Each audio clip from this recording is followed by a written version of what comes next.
All right, ladies and gentlemen, welcome to the Man Effect Live interview number 4. Not 2 hands, 4. I am excited to bring to you a friend of mine named Shannon. He is from the website Authentic Masculinity. We are having a little bit of trouble getting him on here, so bear with me as I get... This might take a little bit here. But while we're waiting, if you were to describe what authentic masculinity is, tell me. Write it in the comments, because I want to know. I want to know.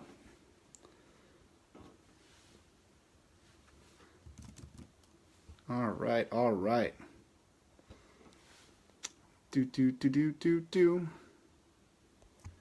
Just bear with me. This might take a little bit, but we're gonna get this.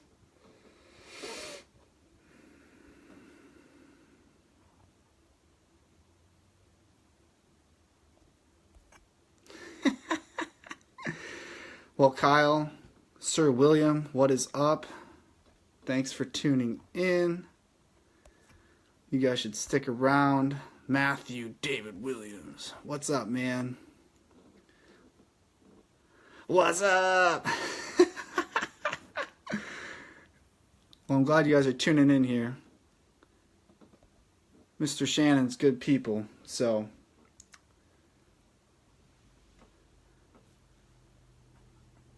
I know you guys will love it. You need to crack jokes.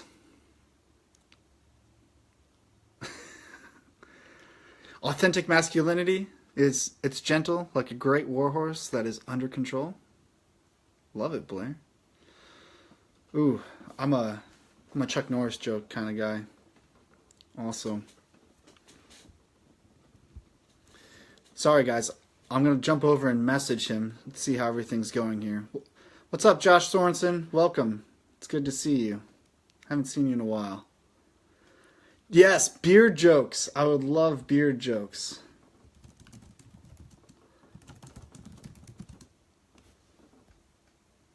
Welcome, Angie. It's good to see you. Are tuning in here. Sorry, guys. The beauty and the what's the other way of saying it? The beauty and the default of live videos is they're live, unedited. So, that is the reality. But how I met Shannon was I reached out to him. I found him on, honestly, I was just out there Googling Authentic Masculinity and came across his website and made the connection. And so, I'm pretty excited about this. I really think you guys are going to like what he has to offer. But. And yes, Blair, I want as many beard jokes as possible. Hello, Olivia. Thanks for tuning in. It's good to see you. It's so true. Live authentic masculinity. Drinking water. Wearing a hat. Not being uncomfortable when you're recording yourself live for the internet to see. What's up, Andrew? Mr. Roos. Thanks for tuning in. Okay, guys, I'm going to reach out to him again here and see if he's running into issues here.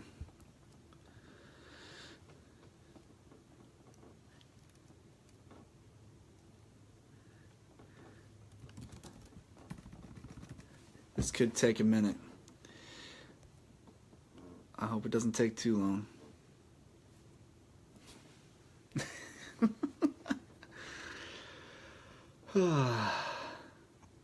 So, been thinking a lot about this, and I think Chuck Norris is my hero. So I need help reaching out to him because I want to interview him for my project.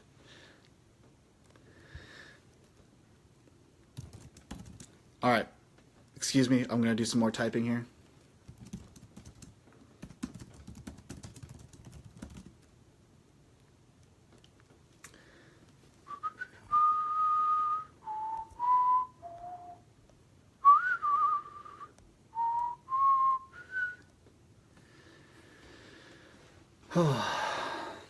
Also, if you guys know of any podcasts that talk on masculinity, please connect me to them. I am trying to get out there in the land of podcasts. I recently was interviewed for Wolf and Iron, and then also Live on Purpose. So I'm excited. Those are still in production, but they should be coming out soon. Here we go, Mr. It says he's adding.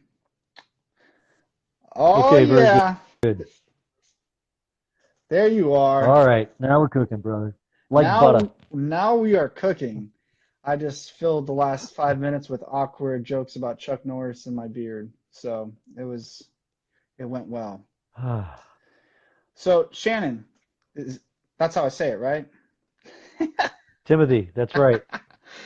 What I'm going to do here is I'm going to share this video in a couple of groups real quick. So while I'm doing that, Okay. what I would like for you to do is just kind of talk about authentic masculinity and your guys' website, because that's how I found you. I was just on Google and I came across your website, reached out to you, and have just enjoyed our relationship ever since. Also, as we're talking, people are going to be commenting. And so I might randomly give shout outs to people like Steven or Blair because they're commenting. So just Absolutely. FYI. So yeah, tell us more about authentic masculinity, your website. Well, where to begin? You know, like so many things, there's an otherworldly nature to these things as they start to evolve. Like a lot of Yeah. men, I think I just saw the body blows that masculinity's been taking now for a long, long time. And I think we've all seen it ever since we were young men. And you reach a point and you think, now wait a minute, this can't be right. So let me try to. I'll just tell you this way. I crashed my life in 2007. In November 2007, three things happened. My 4-year-old daughter got Oh cancer. my. My business partner revealed that he'd made some very, very bad decisions. The market turned, and I found myself $2.5 million in debt. Woo! And my business partner then had a heart attack. Woo! And Oh my gosh. I served I served papers on him when he was in an oxygen tent. Okay. Are you serious? Right. Oh, Oh oh yeah, my yeah, yeah. gosh. And so when my life crashed, I had to dig deep and sort of rebuild. Mm, And as you know, I have a large family. And so in November of 2007, I had to confront all the mistakes I'd made and take full responsibility for my life. mm, So from 2007 until about 2012, 13, I was rebuilding. And I had to take a job as an employee, and I had to take charity, and a lot of things were going on. So when I finally found myself climbing out of that hole, I turned to my wife and I said, I want to thank all the men that were good examples for me. mm.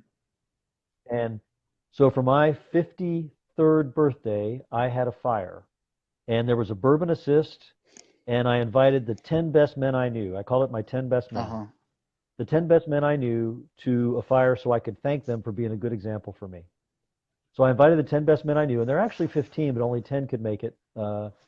And so I had these men around a fire. We had a really good Italian dinner. And what was strange was not any one of the individual men knew the other 9. Mm, So they all came from different parts of my life, and yet they all had something in common. They all had a few things in common. And I rattled them off. I rattled off what they had in common on my personal website, shannonmcgurk.com. So I had this fire for the 10 best men I knew. They were all phenomenal men, a lot of former military, a couple of law enforcement, but they all were very much the same kinds of men that you would have a lot in common mm, with, right? A lot of men that you and I both know would have a lot in common with. mm, And when the fire was over, each one of them came back to me and said, brother, I need more of this in my mm. life. I need more of this in my life. Yeah. And so that was the first, I call it a bond fire, B-O-N-D fire. The first bonfire was men getting around, talking, supporting each other, having a cigar, having a bourbon, staring into the fire, and telling each other about the problems they were facing as men. Mm. And that was really the start. How am I doing so You're far? doing amazing. So then, Okay. how did that launch you into what you guys are doing now? Yeah, yeah. Oh, it gets very exciting. So I started thinking about this, and we started having these fires periodically, and then I read 2 books at the same time. I read James Altucher's book, Choose Yourself, Mm. and I read, of all places, Marianne Cantwell. She did a book called Free Range Human. Does that book ring a bell at all? I've heard of it. I haven't read it though. Okay, so here's what's cool about that. I read a book by a man, I read a book by a woman. They're both saying essentially the same thing. And what they're saying is we live in an entrepreneurial time Mm. when you can choose yourself rather than have to wait for somebody to choose you. And so I thought to myself, well, I think we have something here. I think we have something that men need. Let me see if there's a market response. Mm. So I launched a group on meetup.com, and lo and behold, men were looking for what we were offering. Mm-hmm. And we had our first group of men that I did not know, right? And I said, okay, is this a service that men would seek out? And the answer is yes. Yeah. So we started having a monthly bonfire, and men started coming to the bonfire. I asked my great good friend Dave Gambale, who is a bail bondsman, absolutely phenomenal man. We did a podcast with him, and I said, Dave, should we charge for this? He said, bro, you got to charge. I said, why? He said, the network alone is worth gold. The network alone is worth gold. And I thought, well, that's pretty cool, right? So we just as a pressure test to test the market, we charged a nominal fee. And sure enough, men would pay. And then we stopped charging because I wanted to just kind of let it go organic for a while. And we had just a very steady response. So that worked. So then we started a podcast. And the podcast has continued to do very, very well with absolutely no marketing, no promotion, nothing at all. It's called the Authentic Masculinity Podcast. And that became a good indicator for us that we had something powerful. Yeah. So the 10 Best Men, the podcast, then we did some webinars. And we realized that what men really can use and what they could benefit from is something we call health, wealth, and network. So if you ask a man, how can I help you improve your health, your wealth, or your network? Is that something you'd lean in on? And they would say yes. Right? So we tried webinars, we tried selling gear. Everything has been very successful. Everything has been profitable, and men are willing to participate in this thing. But then we realized that sometimes the men that need the most what we offer don't have the money to pay. And so we explored the possibility of a nonprofit. And so I've talked to pastors at churches. I've talked to a lot of men who work in the men's space, and they say, the message is important. Would you be willing to do things for free? I say, absolutely. So we're exploring all of that at the same time. That's beautiful. I love that. So you just have literally tried so many different things, and you're continuing to. Absolutely. Everything. It started as an experiment. It's still an experiment. Now, here's what I would tell you, though.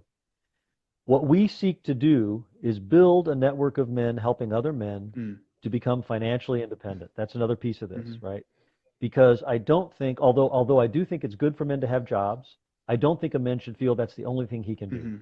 I think that each man has within him the genius to participate in the global economy, and we want to set the right example, first of all, and demonstrate that it can be done, and that you can do it from a stable launch pad. I also want to tell men that if you're a husband and a father, and you have a priority to take care of those you love and lead, don't try to launch a business and sacrifice their welfare. Keep your day job, do it part-time. We can show you how to do it. That's how we've done it, and it's been very successful. Do it part-time. Don't sacrifice those you love and lead. We say don't cross the finish line alone. Men are built to lead, and we're built to protect women and children. That's what we do. We have 5 privileges: protector, priest, prophet, provider, and what is it? Provider, protector, priest, prophet, and prince. Those are the 5 things men do better than women. And it's something we're created to do, we're born to do, and the world needs us to do it. And when we don't do it, we get the mess we see around us today. Thank you. That seems like a pretty good summary so far of what I've experienced from interacting with you. And for people just tuning in right now, I'm Timothy Wenger. I'm from the Man Effect, and this is Shannon. Shannon, how do you say your last name? That's what I don't know how to say. McGurk. McGurk? Okay. And he's from Authentic Masculinity. Shannon McGurk. Shannon McGurk from AuthenticMasculinity.com. And so Shannon doesn't really know exactly how in depth I'm going to poke him here, but please do. I've been recently just interviewing men and asking them questions that I love asking questions. So, are you okay with jumping in? Is there anything else you just want to Absolutely. get out there? Come at me, All brother. right. And let me just, before you begin, let me just ask you, let me tell you something that I do with other men, right? Mhm. I coach. I like to coach if it's helpful and it's been helpful to other men. Here's the question I ask a man I coach. Mm. I say, how hard can I hit you? I love that. And and and one of the best answers I ever got, the worst answer I ever got was no answer, Mm. right? Yeah. Right. The best answer I ever got was harder than you think, Mm. but probably not as hard as I need. Mm. Yeah. I think is what he said. Harder than you think. Probably can't hit me as hard as I need to be hit. That's what he said. Yeah. Harder than you think, but not as hard as I need. Mm. But go ahead, please Yeah. come at me. And also, William, you just put a comment there. Hit up either Shannon or myself, and we can definitely give you some tips or whatever, or just help out in any way. He was just asking about Absolutely. online coaching. Any, anything we can do, we'll do. Yeah, absolutely. So Shannon, the first thing that I ask everybody, my favorite question, that honestly the man effect was founded upon, is if you were to describe what it means to be a man in one word, what would it be and why? To be a man or what men represent? What it means to be a man. So what masculinity? Courageous. Courageous. Okay, and why? Because there's a misconception about courage, right? A lot of men don't realize that you cannot have courage without fear. Mm. So courageousness is a willingness to confront your fear and master it. It doesn't mean you're not afraid. Mm-hmm. It means you don't let that fear unhorse you. You don't let it slow you down. You don't let it stop you. So I would say courageous. Mm. But with courageousness comes also humility. And so I think to confront your fear, it does make you humble. To be courageous, you must be humble. So I would say courageous. Yeah. Mm. Courageous. When you were in the military, would you say you encountered a lot of courageous men? Absolutely. What I encountered were men who lived for other men, Mm. and they lived to serve. And I mean, you always have, human nature is consistent, right? You have, Mm.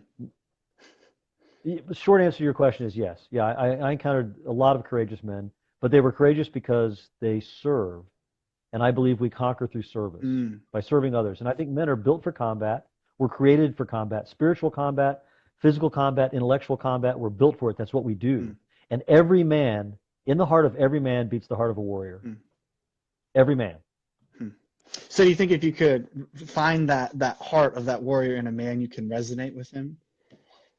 Absolutely. In fact, I'll tell you one of the reasons we see this around the world. My goodness, the man effect, art of manliness. What are all the good ones? You mentioned was it Wolf and Iron? Wolf and Iron, Order of Man, yeah.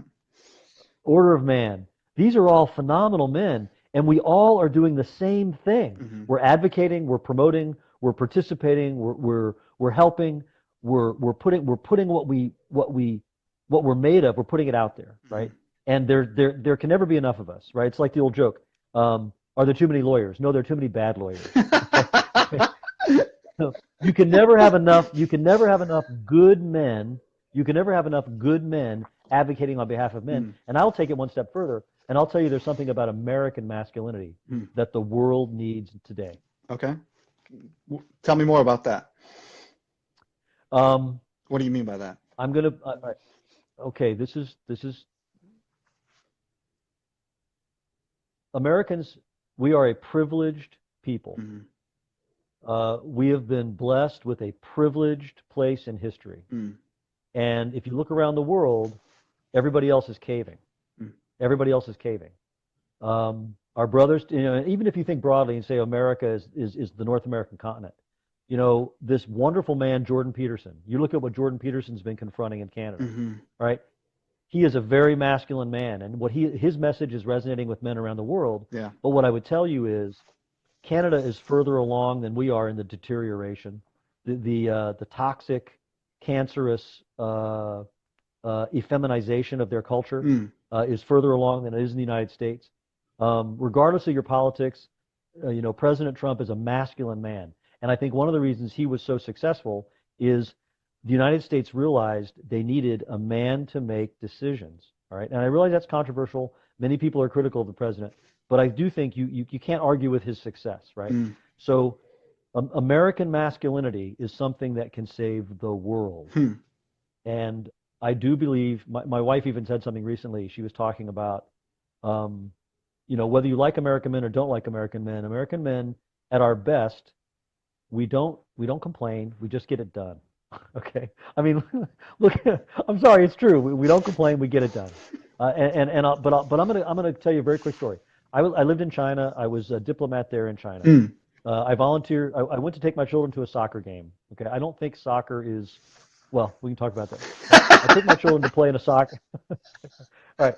I took my children to play in a soccer league. Okay. Okay. And the two people running the soccer league in Beijing, one was a Canadian man and an American woman, Uh-huh. right? So male, female, boyfriend, girlfriend. And I show up, and as I walk up, I say, I'd like to enroll my children in your soccer league. Mm. And the guy says to me, oh, you want to be a coach, right? And I said, well, I've never played soccer. I don't know anything about it, Mm. but I'll be happy to be a coach. Mm.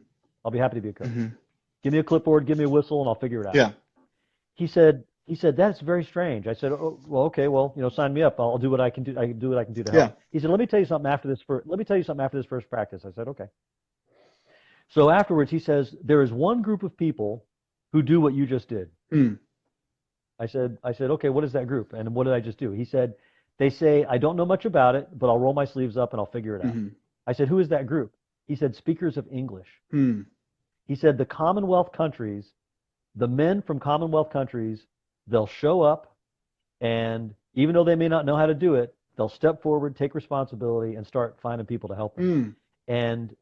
And that's what happened in that instance. I didn't know anything about soccer, but I said, yeah, I'll take responsibility. I'll be the guy who figures it out. The next thing I knew, I had a lot of people approaching me and saying, hey, can I be your assistant coach? And they were Swedes. They were from Albania. They were from, Gibraltar. Yeah.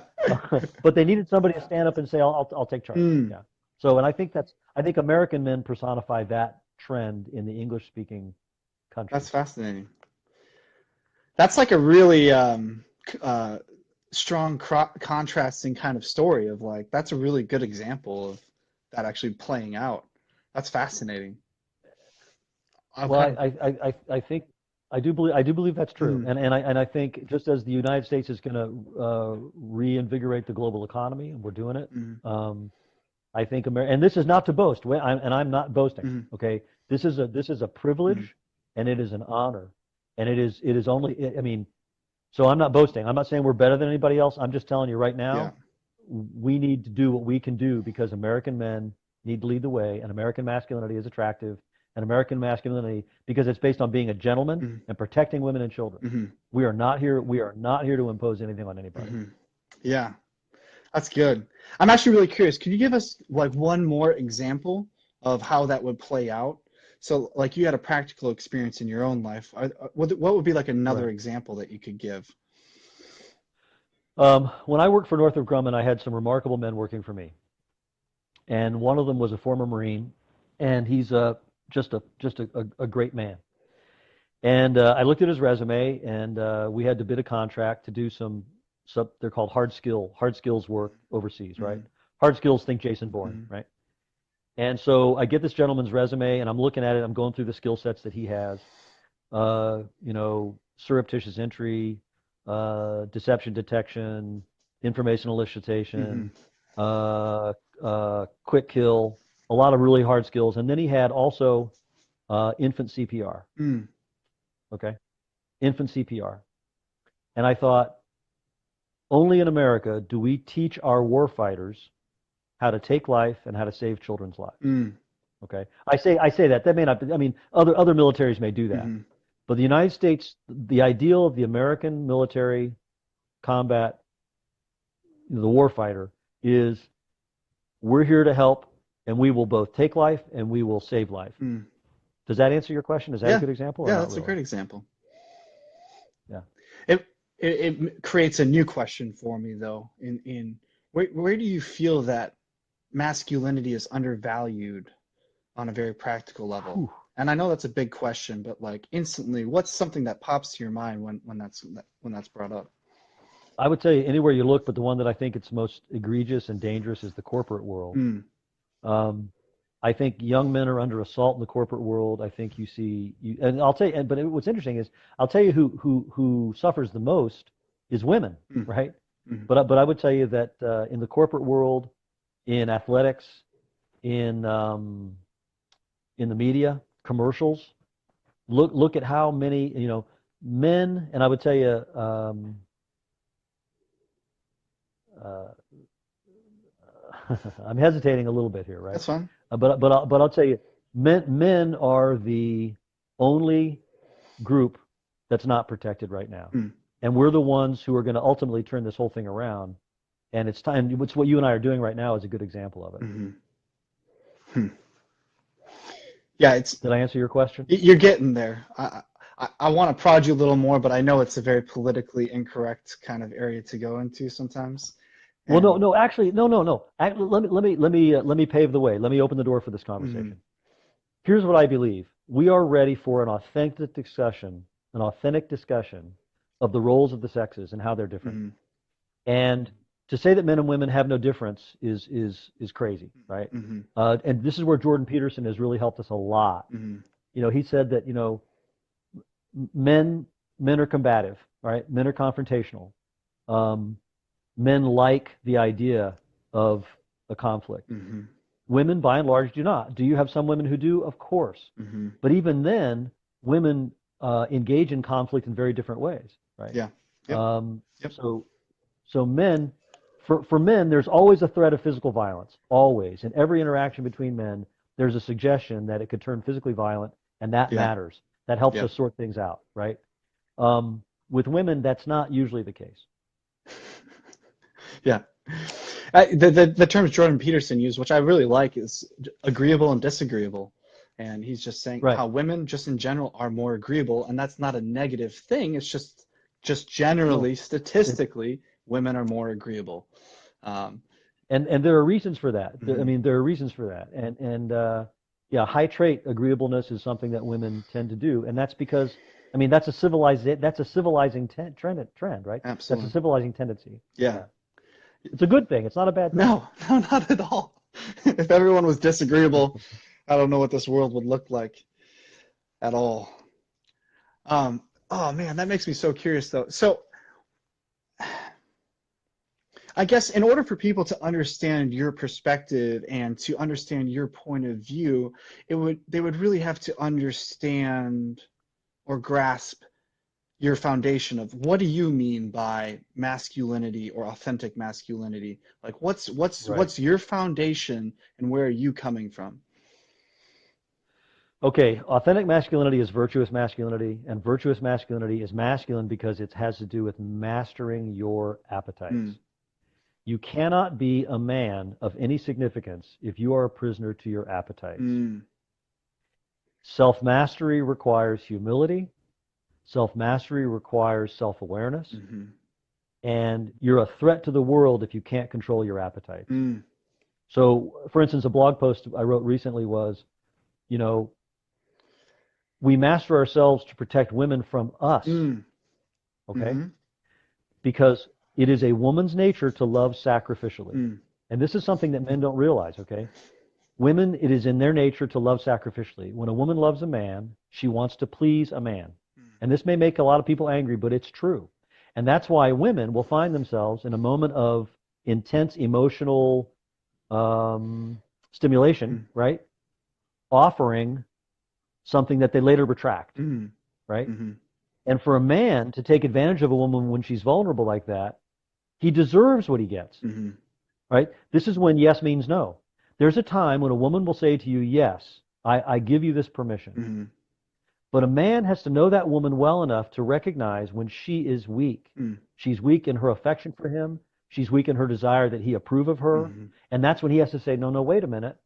It's almost like you had a couple of drinks. I can't take advantage of you now because you are not aware of what you're saying. mm, And that's how a man demonstrates his respect for women, mm, because women love differently than men do. yeah, We like to conquer. We go for whatever we can get. yeah, And this is why when men are given the opportunity to conquer, to pursue, we go for it, right? mm, mm-hmm, And if we don't exercise good judgment and recognize that we have been entrusted with a privilege to kiss this woman, to be with this woman, to hold this woman's hand. Then when the woman realizes, wait a minute, you shouldn't have done that. Then men end up in a tangle. They're in a bind. Is that, am I answering your question? Yeah, you're getting there. Just keep talking about give some more examples of controlling your appetites. I really like that line of thought. Give us another example. All right. For men, it's lust and anger, right? Okay. Those are the two things that usually get us, and they're linked, right? And physical lust, sexual lust, is linked to food. Okay. So, what I'll tell you is, if you can't master yourself, you can't master anyone, and if you can't master yourself, you have no right to command others. This is why pornography is so dangerous to men. It dehumanizes women. It dehumanizes men, and I don't feel like I'm answering your question. So if you can't master your temper, let's go with the temper. That's easy, right? Yeah. If you can't master your temper, if you lose control of if you get violent, right? And all right, start with profanity. If you can't master your temper, you cannot be trusted around women and children. Because women, if they lose their temper, we give them a little bit more emotional latitude, because women are more complicated, and their emotions inform their decisions. And anybody who denies that is not thinking or doesn't know about the relationships between the sexes. Men have the ability to compartmentalize. Men have the ability to slow things down if we master ourselves. Okay.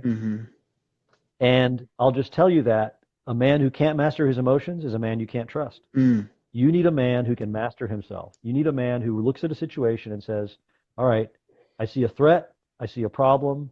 I'm not going to make an emotional decision. I'm going to reason my way through it, and that way we're going to get on the other side. And that comes with detachment. And if you can't control you and I were laughing as we were getting this call set up, right?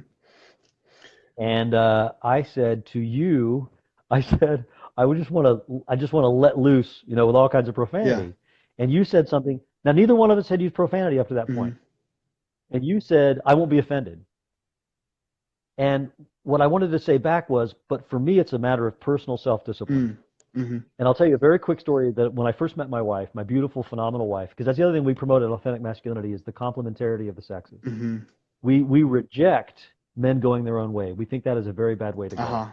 Men and women are designed to go together. We're designed to work together. And men have to earn the privilege of male-female complementarity. But when I first met my wife, I was preparing for a party, and I was getting ready to throw a party, and I used to throw a lot of parties, and I threw really good parties. So as I was getting ready for this party, I had a couple drinks, and I was using a lot of profanity. I was 30, my wife was 20. Okay, so there's a 10-year difference. What? And I stopped myself. Right? I stopped myself, and I said, "Oh, I'm so sorry, I'm using profanity." And my wife said, "Oh, I like it when you use profanity." And I said, "Why is that?" She said, "You don't use it when you're angry. You don't use it when you've lost control." She said, "You use it when your guard is completely down and you're among people you trust. That's when you use profanity." And I thought, how insightful that she had noticed that about me, right? And so I use profanity when I'm happy, right? And enthusiastic. But and also intensity, right? Edge. If you got an edge, that's when it comes out. I thought that was an interesting observation. That's really interesting. But it's a matter of personal self-discipline. So, but we're all over the map here. I don't know. You're doing fine. I don't mind a ramble every now and then. I love it though. So, like, coming back to what you were saying, your foundation of authentic masculinity. What I heard you saying is it's a mastery of yourself as a human being, right? And as a man, and so the controlling of your appetites. And so, would you agree with statements like an authentic man is a man who's overcome himself, like he does not hold himself back, things like that, absolutely. Because I feel like in my journey, what I've been realizing is that as a man, the biggest obstacle is not other people, it's myself, and that comes right along with what you're saying. I feel like here's what we promote, and here's what I tell the men I work with. You are your own worst enemy. Yes. I am my own worst enemy because I know my weaknesses. I doubt myself. I attack myself. I will trick myself. I'll let myself settle for less than the best. So yes, if you can conquer yourself, you've conquered a kingdom. And once you conquer your kingdom, you can conquer other kingdoms. Yeah. Yeah. And that's what you're built to do. Yeah. You are built to conquer. Yeah. It makes me think about back, man, in the first couple year or so that I was out interviewing people. I asked this barista at a super hipster coffee shop, and I had all these judgments about him and his leather apron and mustache curled up. And he came out with this word though, and the word he chose to describe masculinity was builder. And the reason why he chose that word was because his grandpa was, in his mind, this man who had built a community, built like property, like housing and all these things for his family to stay in. He built a career that was successful. He built a family. He built all of these things. And that was what he respected most about this man, is he built. And I found that so beautiful. And it completely caught me off guard because I had all these preconceived judgments, and that's just another story. But well, so it's what we do, right? We're practical. Yeah. Sorry. Yeah. Keep going. Yeah. No. We're practical. We're even-handed. We do like to build. We'd like to see a start and an end. We like to work hard. Men like these things. And you know when you meet another man, and you know when you connect. And I'll tell you something else. And I'm sure you've had this experience with your own efforts. As you go international and as you go global, as we're going global as well, this is universal. This is universal. You can go anywhere in the world, and you can say to a young man, you can say to a man, no, you need to be a man. And he will know what you're talking about. Now, there may come a point in that conversation where you have to sort of take some of the rough edges off, because there have been caricatures of men put out there. Yeah. And a lot of bad, I mean, men, we can behave very badly, right? We know that. Yeah. And I think it's easy to caricature masculinity, but masculinity is not silly. Yeah. And this is where I think a lot of men have allowed themselves to be played, right? Where there are things that men do now that I think they should stop doing. And some of them have to do with the way they address themselves, the way they wear their hair, what they do. It is not a good thing for a man to look silly. And there is such a thing as looking silly, and I discourage that. So if you could give yourself, your younger self, let's say your 20, 21-year-old self, advice, what would it be? And P.S., David just asked, so what is the first step to self-mastery? So let's hit that one. Let's hit that question after. I'm curious to know what you would tell your younger self about what it means to be a man. Well, it's interesting you should ask that question, because there's on our website, on AuthenticMasculinity.com, you can go to an interview that my business partner did with me, and he asked that exact question. I grew up in a very self-destructive lifestyle, and for me, sex was very easy to indulge in. And it came from early experiences with women where I succeeded, and then I became very confident. And then as a result, I destroyed the lives of, that's a strong word, but that's how I feel looking back. The advice I would give myself would be,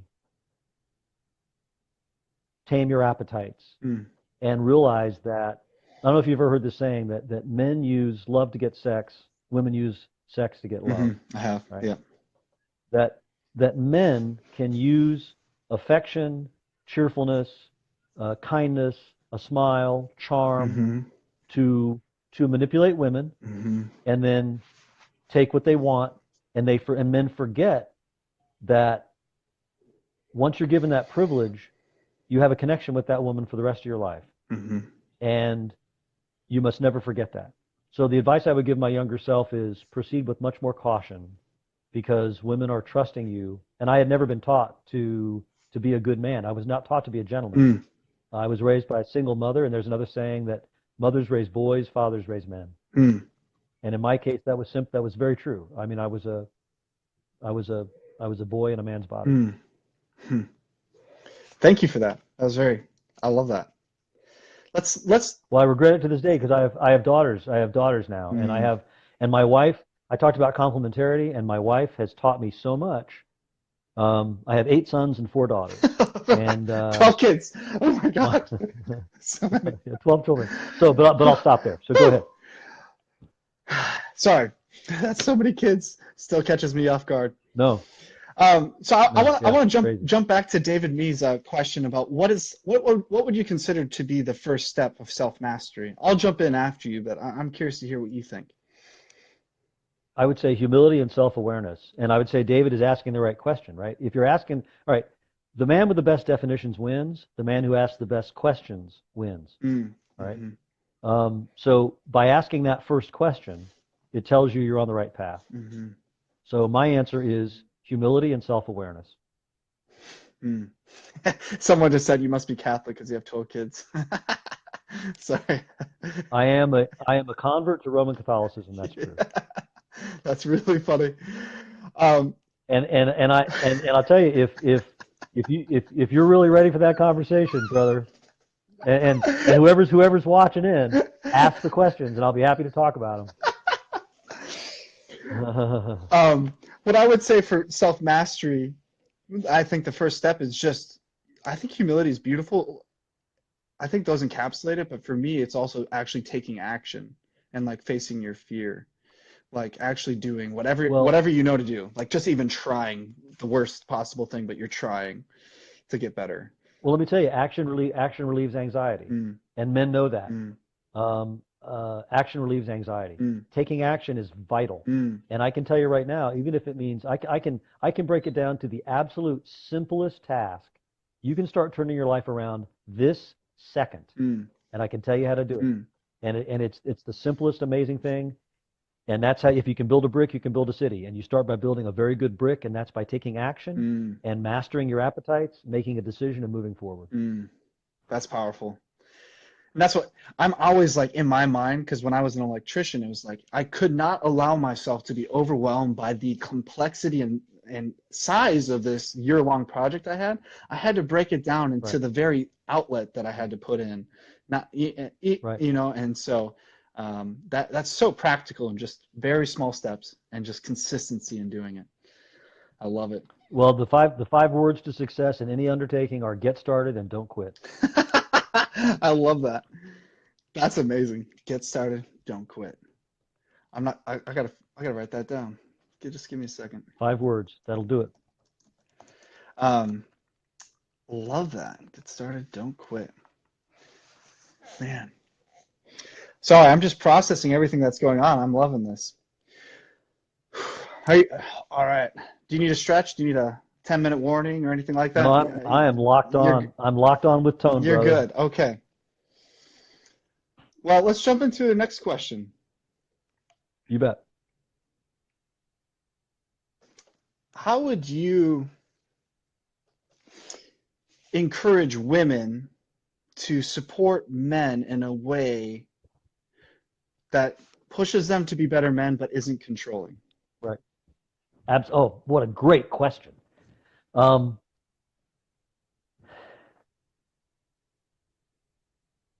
Women must realize, right? A woman who realizes her ability to help a man improve is a powerful woman. But here's the problem. You cannot change a man, but you can make a man want to change himself. And you do that by being his equal, but not being his competitor. Okay? Does that answer your question? I mean, we can expand it. I'd love to expand it. Keep going. It does answer it, but Okay. I really want to go in depth to this one, actually. So. Okay. Men will do the most insane things to achieve the approval of the woman that they have chosen. Right? Yes. Women have this remarkable power. And what I tell women is women have a genius for 3 things. All right? Persuasion, influence, and encouragement. And they denigrate that or simplify that or dismiss that at their peril. A woman has a genius for persuasion, influence, and encouragement. There's in a lot of traditional cultures, they say the man is the head of the family, but the woman is the neck, right? And the neck controls the head. Now, and I genuinely believe, okay, I genuinely believe that men and women are both ready for this conversation where, women don't want to compete with men. Women don't want, and the women who do want to compete with men don't like the result. Yeah. They don't like the result. Yeah. And the men who betray their masculinity and accommodate women and allow women to be stronger than them end up regretting it too. Mm. And that's not a good complementarity. You need a good, strong complementarity, strong woman, strong man. Think like a king and a queen. And you give each other authority and you earn each other's authority. You earn each other's approval through mutual self-respect, mutual respect. So my suggestion to a woman is expect a man to come up, make him play up, but do it in a way that is strengthens your femininity and doesn't denigrate your femininity. Does that make sense? It does. My question though would be, and for men who are in a relationship where the woman is over pushing, let's just say, how would you help them say, hey, I love the fact that you're trying to push me to be a better man, but how can you approach that in a way that will empower me rather than diffuse me? What would you say? Absolutely. It was very powerful. Okay. The first thing I will tell you is nobody can take your masculinity from you. Only you can surrender it. Nobody can take your masculinity away from you. Only you can surrender it. And you can pick it up and assert it again at any time. All right? Here's what I would tell you. Whenever you're ready to be a man, you can be a man. And whenever you're ready to reassert yourself in your relationship with a woman that you love, you can do it. But you have to recognize that if you have allowed those powers of masculine persuasion, I call it the masculine genius, if you have allowed those powers to languish, you need to kind of ease back into it. And that's an important thing to remember, right? Because masculinity is industrial strength. A little goes a long way. And I asked my wife, here I come back to my wife because she is such a phenomenal light for me. She lights things up. I said to her, now she's my wife, right? We have this large family. And I said, what would be the ideal qualities you'd be looking for in an ideal husband? She said, prayer and presence. Presence, right? Prayer and presence. She said, be there. You don't have to talk a lot. You don't have to do a lot necessarily. Your mere presence as a man is powerful, right? Now, I would tell you that a man also has to be able to inflict violence, okay? That's an important part of being a man. You have to be able to take a punch and throw a punch because that gives you credibility as a protector of the innocent. But I'll stop there. Please ask any questions that I can do to expand on that. Why don't you do a hypothetical conversation for like your younger self? Okay. Say your wife was really pushing you to change something, but the way she was approaching it was making you feel threatened or belittled and not empowered. How would you approach that? Right. First of all, remain calm and rise above the situation. All right. So recognize the question to ask. All right. If a woman is engaging in behavior that is destructive and hurtful to a man, belittling, you have to look at her relationship with her father. And if she is attacking you, and if she is belittling you and taking joy in trying to belittle you, you really need to think about distancing yourself from that woman. Okay? And step away. Because what we're seeing is the accumulation of years of lies to women. And what's happened is many men, here's another saying, I'll tell you, women step up when men step away. Okay? Yep. Women step up when men step away. And women will fulfill these roles that men abandon. But then it leaves women exhausted and resentful. Yeah, absolutely. So we as men have to recognize we are reasserting ourselves in an appropriate way, but our beloved partners, and think of women in general, okay, as people you love, right? Women in general have been filling in and they're tired, okay? They're tired. They don't like doing your job. Yeah. Right? Yep. They, they don't like doing your job, and they want you. Here's the analogy I like to use. It's almost as if you're on a long cross country car trip, and you're sharing the trip with a woman, Mm-hmm. and she's been driving for a long time. Mm-hmm. She's a good driver. She's fully capable, but she's exhausted. Mm-hmm. You've been sleeping, and now you recognize that the situation is becoming dangerous, and you have to convince her you care enough about her well-being that she will voluntarily surrender to you that wheel. Mm. And so she says, thank you. Thank you. You're not criticizing her. Yeah. You're not putting her down. Yeah. You're saying, I've been asleep. You've been letting me rest. Yeah. Now I want to reassert myself in a role that can help you. Mm. Right? Yeah. And you do it as a gentleman. Yeah. Recognizing your awesome power as a man is something she can't get anywhere else. Yeah. Does that make Yeah, sense? that's a great parallel. I really like that. I really like that. David just asked another question. He said, if a woman knows what she needs for her heart to be loved, how can she communicate that and not accept any immaturity to get in and hurt her heart? Okay, if I understand the question correctly, I would tell you it's not her job to communicate that to you. Mm. It is your job to understand it from her, right? Mm-hmm. Here's something you got to remember. Women don't want to be understood, they want to be loved. And love is willing their good. Mm. Okay? So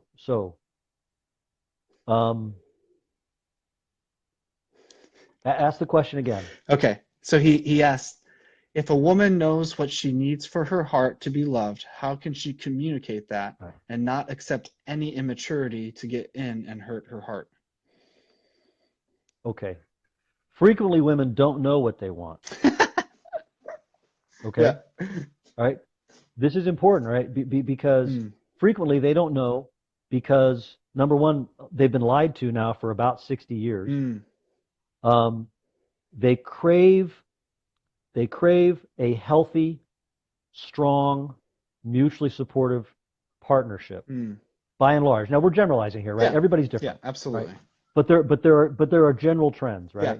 A woman wants to be loved, cherished, respected, and she doesn't want to have to tell you everything, right? This is why, all right, when a man and woman dance, and I don't mean the kind of dancing most of us do nowadays. I mean true dancing, ballroom dancing, right? Yeah.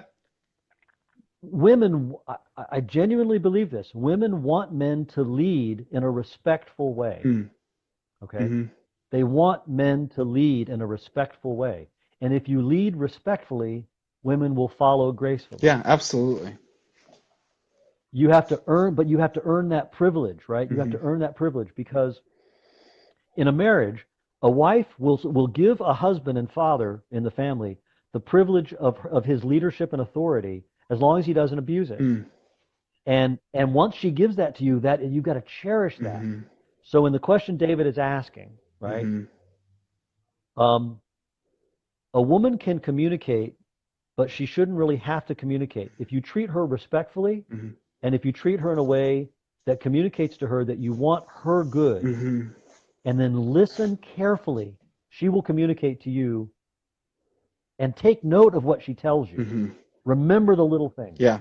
Am I answering the question? Yeah, you are. You're doing great. It makes me think about. So I was into swing dancing quite deeply for a while. Great. I love swing dancing. Right. And what I really loved about it was the people who were really good at it. If they moved their hand this far, their partner knew what to do, right?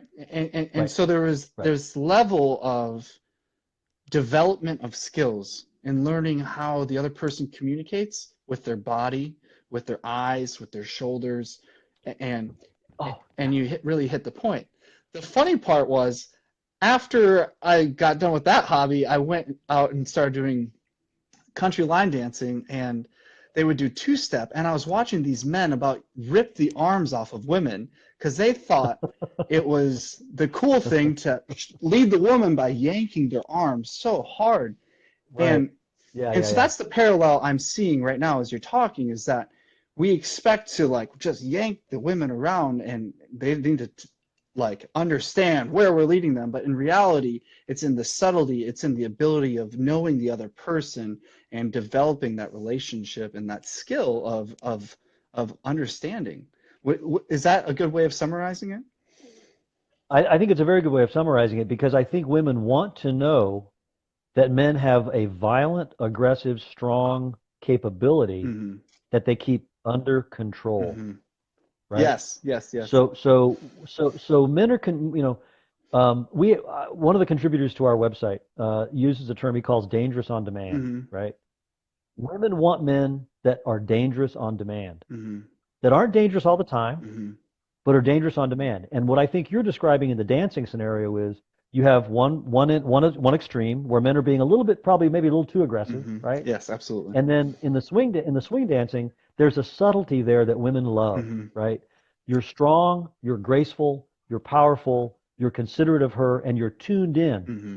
right? You're tuned in because she can be a better dancer than you are. And the height of a good dancer as a woman can be to be a better dancer who allows the man to lead, but guides him so he can lead gracefully Absolutely. and look masculine, right? Absolutely. It's Yeah. wonderful. It's wonderful. And so anytime you see that this, I think when you see an appropriate male-female complementarity, Mm-hmm. it's unlike anything in the world. Mm-hmm.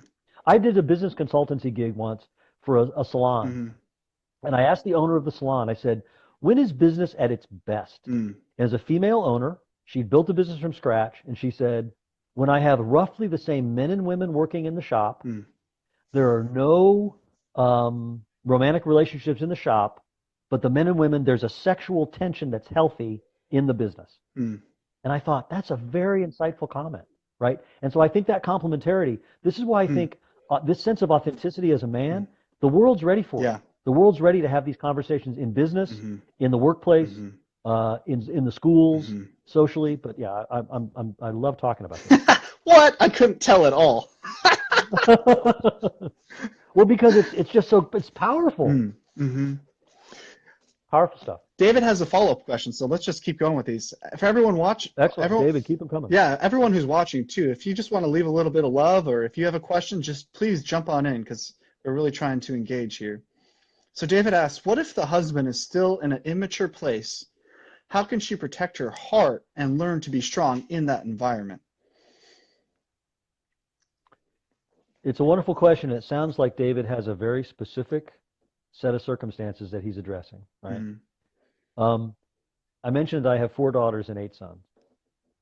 Women have a certain moral authority from the time they're born, right? 2-year-olds, 3-year-old little girls, Mm-hmm. they start to figure things out very quickly. Mm. And they take charge in a way that is very clear and very good and very powerful. Women have a certain moral authority that is appropriate. Okay, it's appropriate, and we should recognize it. There are times when women can assert their femininity in a way that is very hard to argue with. Yeah. Okay.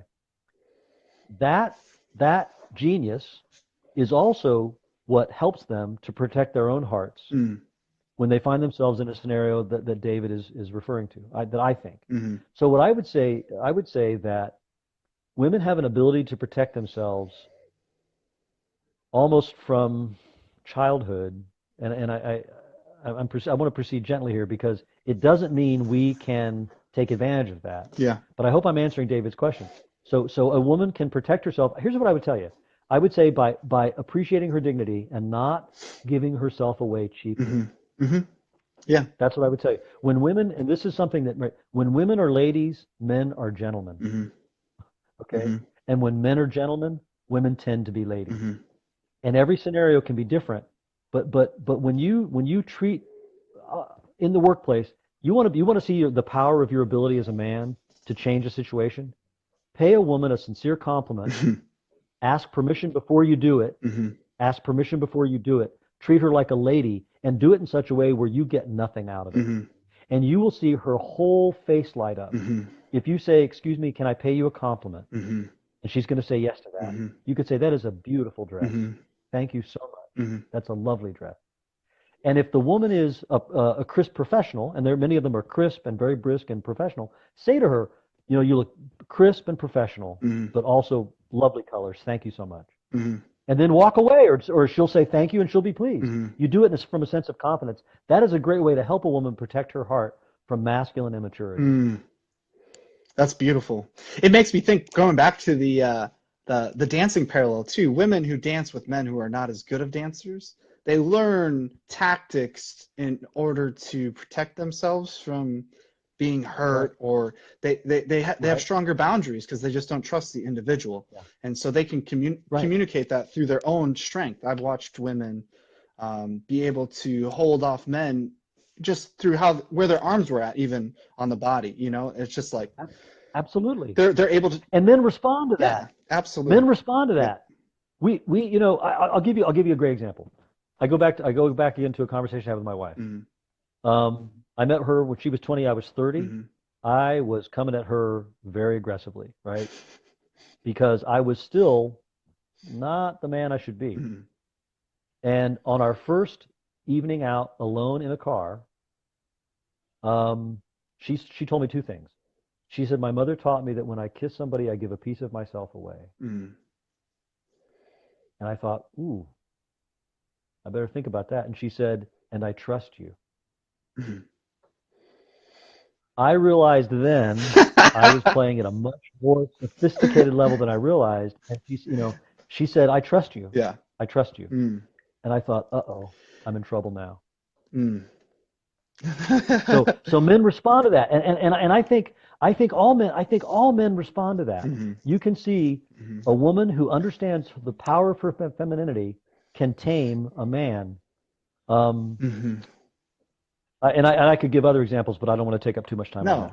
I think that's beautiful because it makes the man instantly check his own integrity.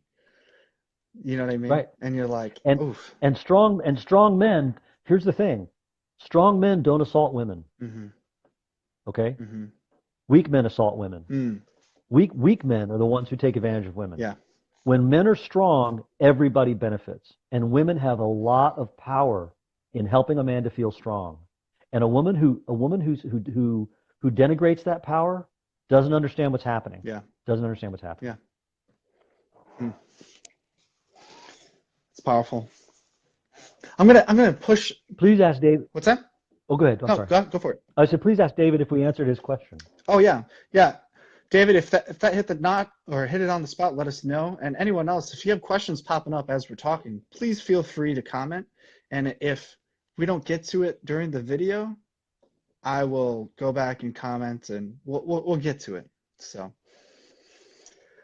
whew. All right, Shannon, I'm going to take us in a different direction here. I'm kind of curious. Yes, sir. In your journey, do you remember the point when you felt you became a man? And before you answer that, David said that you did a great job. So, thank you, David. For me, I ask the question again, please. Do you remember when you felt like you became a man? I think fatherhood, I think many things have to come into alignment at once, right? I think recognizing that you're responsible for someone other than yourself, taking that responsibility seriously, recognizing that you have the ability to inflict violence, to confront death, to care for others, and to know that you can handle yourself. It doesn't mean you always win, and that's important, right? A lot of men think, well, I'm going to win this fight. Well, you may not win, but you have to know you'll fight. You have to know you'll fight. And so I can't think of a particular moment, but I do think it was when I realized I was responsible for others. I was not afraid to confront death, and I'm willing to fight. And I know that there's some lines that others cannot cross. Yeah, I didn't really expect for you to be like, on March 2nd of X, Y, and Z year, I took this pill and I became a man. I wasn't expecting that, but I find it interesting how you boiled it down into values. I find that masculinity is like a brick wall, and it's an accumulation of the decisions we make. And so I Boy, feel like there's a point when you realize the wall is tall enough to be called a man, and you look back at the work you've done, and you're like, you feel good about it, but you want to keep working. And so, well, I'll tell you, yeah, I think it's a wonderful analogy, and I'll tell you, I like to tell people that when I met my wife, I didn't want any more children. I had one son from a previous marriage. mm. I didn't want any more children, and now I sit at the table. Um, I sit at the head of a table with my wife at the other end of the table, and when we have all the children at the table, it's quite a remarkable thing. And I Mm. laugh because I never set out to have a big family, Hmm. but it was exactly what you described. It's a series of decisions based on values you have over the course of years, many setbacks, many detours, Mm. many times you doubt yourself, and you just keep going. Mm. So Yeah. what's an area in your life right now that you're wanting to grow in more as a man? I think always self-mastery, um, killing your pride. I'm very excited about Authentic Masculinity as a business owner. I really am excited about that. Um, it's a myth, one of the things I've learned, my business partners, I have two business partners. One is 36, so I'm 57. Hmm. I have a business partner, a French Canadian business partner, 36, and then we have our social media marketer is 21. Hmm. And one of the things that I think young men forget is that when you're 56 and 57, when you look at a guy, if you're 35 and you look at a guy who's 56, you think, oh, that guy, he's got it all figured out, he's confident. If you're a lifelong learner, which I think we all should be, Hmm. when you're at 57, you doubt yourself more, you know. Yeah. And Yeah.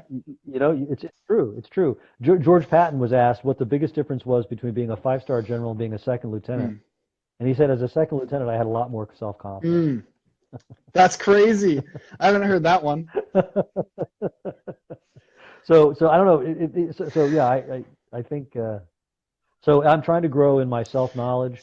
I'm trying to kill my pride. Mm. I'm trying to be more trusting, and I'm trying to build this business, and I'm very excited about it.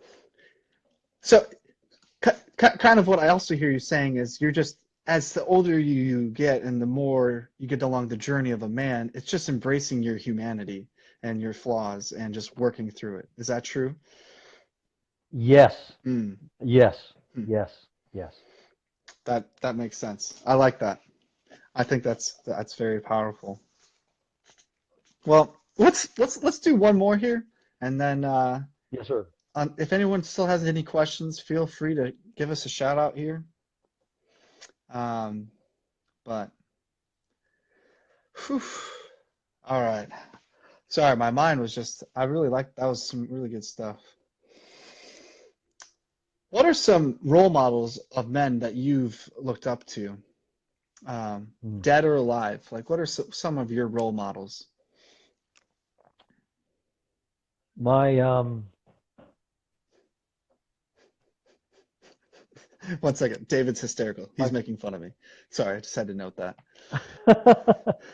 um, wow. My father, my parents divorced when I was quite young, Mm,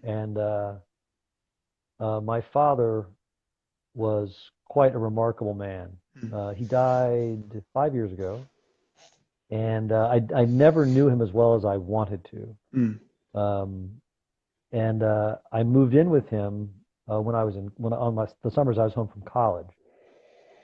And I'll tell you that his ability to be a gentleman um, just rocked my world. mm. His ability to he never said an unkind word about anybody, but you always knew when he didn't like somebody, but he would never say it. Uh, but yeah, I would say that's the first one. Mm, But there are so many men. I talk about the 10 best men. I admire you, quite frankly. mm. I mean, I Thank you. admire what you're doing, Thank you. and I think there's so many good men. I live by this in this conviction that you always you always find what you look for, Mm, mm, and if you look for the good, you will always find it. And once you start looking for good, you'll find it everywhere. Yeah. Yeah. Men, I admire men. I'll tell you, the janitor that works right now, I have a day job in the Pentagon, and I'm building AM part-time. Mm. And there's a gentleman who he's the janitor, he cleans the toilets. And I admire him. I admire the professionalism, the good cheer. He's a young man. He works for a company called Didlake. I don't know if you're familiar with Didlake, Mm-mm. Didlake. They hire people who have challenges, right? Mm-hmm. And the professionalism, the skill that this young man brings to his task every day, a very modest job, you'd think, I admire that. Mm. So I admire the men around me. I admire you. I admire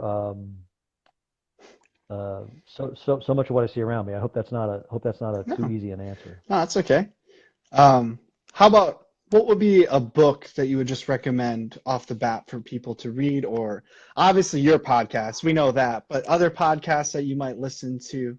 I'm trying to help men on their journey find resources to encourage them outside of what I can produce or what you can produce.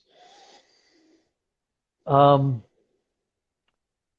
going to tell you the first book I thought of, and it's going to surprise you. Okay. It's the 48 Laws of Power. The 48 Laws of Power. The 48 Laws of Power is a phenomenal book because it Look that up. the laws apply, and I think men need to be more powerful. When I say powerful, I mean we need to learn to exercise our own skills and abilities with restraint and self-mastery. Mm-hmm. And the 48 Laws of Power, even if you may think that you're not playing the power game, but you need to know the game is being played around you. Oh, absolutely. And I'll tell you, I have deployed those rules in the Pentagon. I've deployed them in the embassy in Beijing. I've deployed them in the work I've done overseas for contracting companies working for the federal government. And I'll tell you, those rules apply. And then the other book would be The Book of Virtues by William Bennett. Book of Virtues. I'm looking these up as you're talking.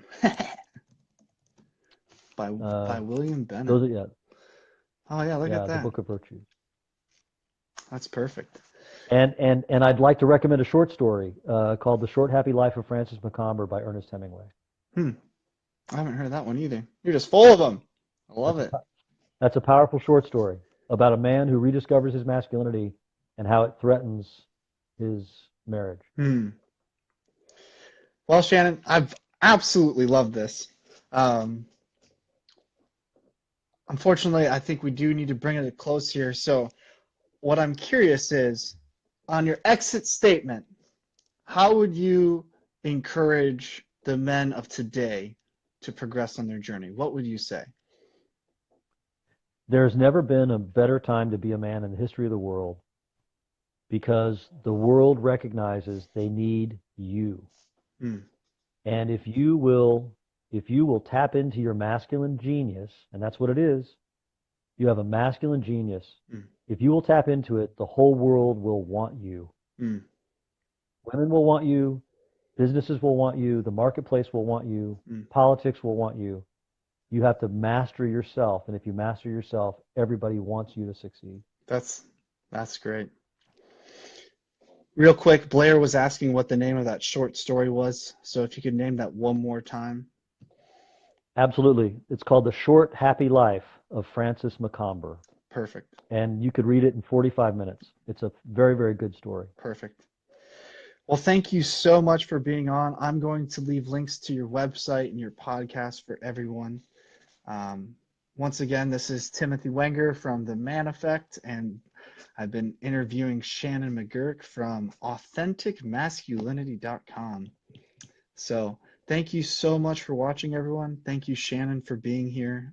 Thank you for pushing through the technical difficulties we had earlier. I couldn't have done it without you. Could have done it without you and my son Patrick. And let me just say, as we close, Timothy, this has been an absolute privilege, and I am so grateful to you. Thank you, sir. I really appreciate it. I'm going to jump on and call you here right after this. So thank you again, everyone, for watching. I look forward to staying in touch. Thank you. All right. Bye-bye.